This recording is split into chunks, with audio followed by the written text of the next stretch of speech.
ഇപ്പോഴിതാ ശക്തമായ രീതിയിലുള്ള പ്രതിഷേധത്തിലേക്ക് കാര്യങ്ങൾ കടന്നിരിക്കുന്നു.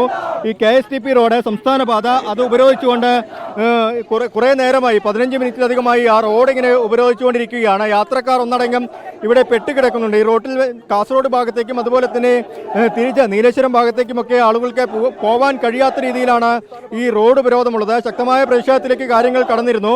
ആദ്യഘട്ടത്തിൽ സമാധാനപരമായാണ് ഈ പ്രതിഷേധം ഉണ്ടായിരുന്നെങ്കിൽ പിന്നീട് പോലീസ് ജലപീരങ്കി പ്രയോഗിക്കേണ്ട അവസ്ഥ വരെ ഇതിലുണ്ടായി.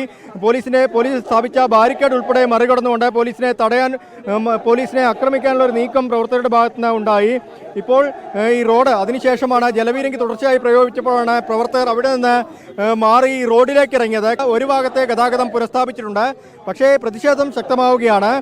ഈ റോഡിൽ നിന്ന് മാറാൻ പ്രവർത്തകർ ഇതുവരെയും തയ്യാറായിട്ടില്ല. പ്രവർത്തകരെ അറസ്റ്റ് ചെയ്ത് നീക്കാനുള്ള ഒരു നീക്കം പോലീസ് നടത്തിയിരുന്നു.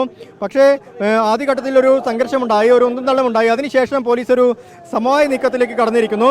ഇപ്പോൾ ആ പ്രതിഷേധത്തിനോട് പോലീസ് ഒരു സമാധാനപരമായ കാര്യമാണ് പോലീസ് കൈക്കൊള്ളുന്നത്. എന്തായാലും പ്രതിഷേധം ശക്തമാവുകയാണ്. പ്രവർത്തകരെ അറസ്റ്റ് ചെയ്ത് നീക്കാനുള്ള ശ്രമം അതിനിടയ്ക്ക് നടക്കുന്നുണ്ട്.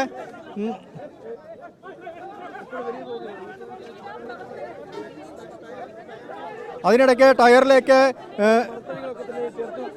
ടയറിലേക്ക് പെട്രോൾ ഒഴിച്ചുകൊണ്ട് തീ കൊളുത്താനുള്ളൊരു ശ്രമം നടത്തി. അത് പ്രവർത്തകരുടെ ദേഹത്തുൾപ്പെടെ ഈ പെട്രോള് വീഴുന്നൊരു സാഹചര്യമുണ്ടായി. പോലീസ് ഇപ്പോൾ ആ പ്രവർത്തകരെ അവിടെ നിന്ന് മാറ്റുകയാണ്. ഏതോ പ്രവർത്തകനാണ് അതിനിടയ്ക്ക് ഇങ്ങനെ ഒരു നീക്കം നടത്തിയത്. അതായത്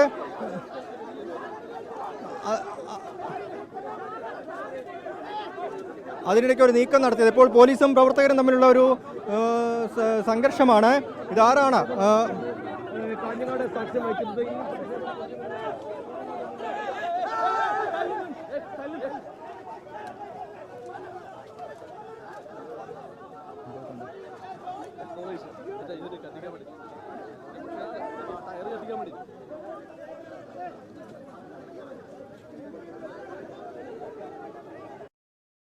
ലോകത്തെവിടെയായാലും ഏത് സമയത്തും 24 വാർത്തകളും ഓഗ്മെന്റഡ് റിയാലിറ്റി പാക്കേജുകളും എക്സ്പ്ലെയിനറുകളും വിശദമായി കാണാൻ ഞങ്ങളുടെ യൂട്യൂബ് ചാനൽ നിങ്ങൾക്ക് സബ്സ്ക്രൈബ് ചെയ്യാം.